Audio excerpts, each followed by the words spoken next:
Hey, Bobby Manning here, CLNS Media, Celtics All Access, and the Garden Report. After a 111-105 win for the Celtics, a rare back-to-back here at TD Garden. Got a few hours of sleep, firing out some stories on Marcus Smart, his rejuvenation. Didn't have quite the same game here, 1-4, but some big nights for other guys. Dennis Schröder, 29, another fantastic game for him. Jason Tatum puts in his third straight 30-point night, and even though the walk of shame did occur with 10 seconds left, Ime Udoka had to bring all the starters back in. I don't think he had to, but the Thunder went on 8-0 run down the stretch, got within 4. Really had the effort and will to get back into this game throughout, but the Celtics held them out of it. 50% first half effort on offense, 28 assists, 7 turnovers. 2 of those came late, so the Celtics didn't turn the ball over at all and give those opportunities up. A clean, active passing effort, I thought highlighted by a 4-pass possession that set up Jason Tatum for a wide-open 3 at the top of the break in the first half. Second half, largely uncompetitive as long as the starters were out there. Question is, as we head toward Monday and the Celtics just keep rolling now, since Jaylen Brown went down, they're 11th in the league in offense, 8th in defense. They're finding the balance they want. Al Horford talking after the game, just about finally becoming the team that they want to be.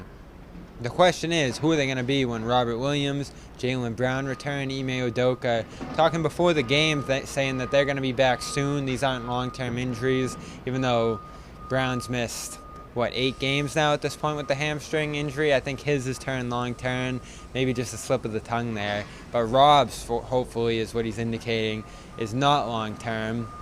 And I asked Ime last week, was Schröder rolling? I love the Schröder-Smart combination. Schröder told me the other day that he's looked up to Smart throughout his years playing in the league for the defensive intensity, and now they're sharing it on the floor. 108 offensive rating, 100 defensive rating when they're playing together this year.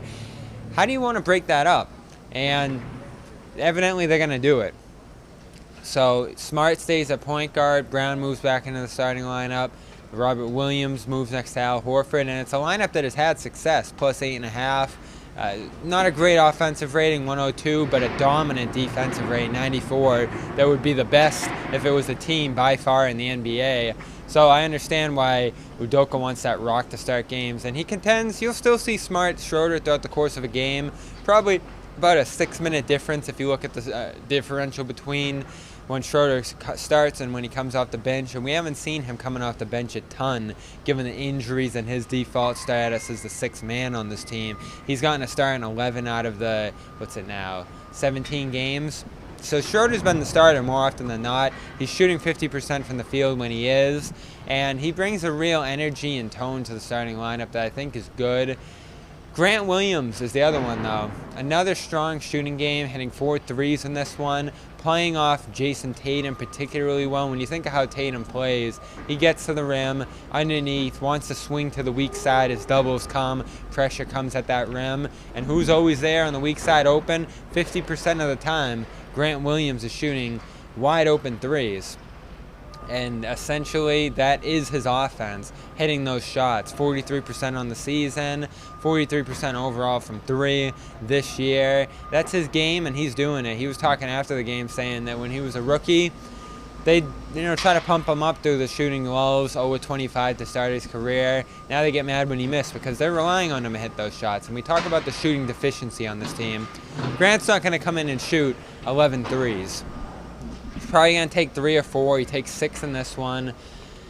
But he's a reliable shooter at this point in his career. You look at his career numbers since that 0-25 start, he essentially is a 40% guy, even without a massive volume now through 3 seasons. And he's given you some rebounding. He's given you a few blocks in this game, which was surprising.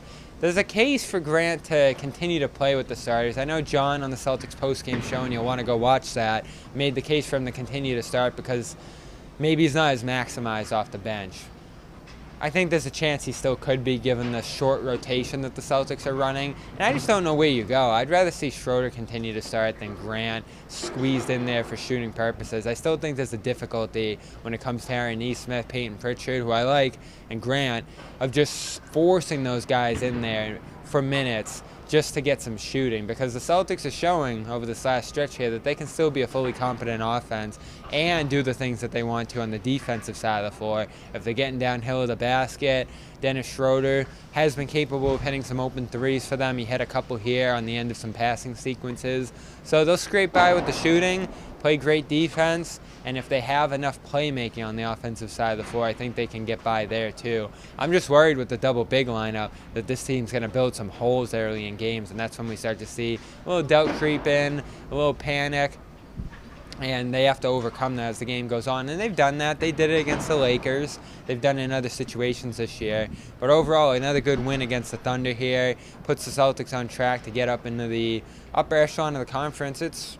They're right there with the Knicks right now, who are heading in the opposite direction. So the Celtics finally feeling good about where they're at, getting closer to full health. We'll see an injury report closer to Monday, and then I think that starting lineup and the rotations become the biggest question in terms of the Celtics being able to sustain this. Monday shouldn't be a problem against the Rockets, who have one win and don't know what the hell they're doing, with John Wall sitting on the sideline, Kevin Porter Jr. trying to play point guard, and a mixed bag of other guys struggling to shoot. Eric Gordon would fit perfectly on these Celtics, but that salary is just a little too high for the TPE. And that's the Nets on Wednesday, the best three-point shooting team in the NBA, so it'll be a fantastic challenge for this Celtics defense if they can get everybody healthy and have their rotation set for that game. A real early season test if they're going to think about even competing in the middle tier, never mind the upper tier of the East, because if you're that 7-6 seed again, there's a possibility that you can match up with the Brooklyn Nets round one.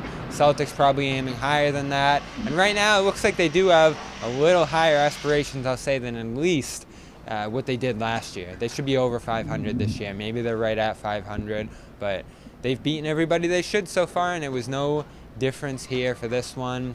Subscribe. Celtics All Access, CLNS Media, YouTube. Check out our stories at clnsmedia.com. Something on Al Horford coming up by tomorrow as you see this, as well as our Boston Sports Journal, my weekly NBA notes. Talked a lot about what we did here with Schröder, Smart, that starting lineup, that combo, how it came together and how it could factor into the Celtics' future this season, even though Schröder doesn't seem to be starting going into the future. I'm Bobby Manning. The back-to-back's done. Make sure, as I get a day off here, I'm going to use the Calm app, and you should too. Calm.com/garden. You get 40% off a premium subscription of Rain, bedtime stories, yoga, meditation. It's all so crucial to your mental health and just being able to get in the right headspace to write, as I do night in and night out. And sleep is so important, all this stuff too. So go out there, get a Calm subscription, 40% off, just a few days left to do it. Calm.com/garden. We'll see you on Monday. All right, this has been the Garden Report here on CLNS Media, brought to you by our exclusive online wagering partner, BetOnline. Go to BetOnline.ag, use the promo code CLNS50 for 50% off on your first deposit. Once again, BetOnline.ag, promo code CLNS50 for 50% off on your first deposit. BetOnline, your sportsbook experts.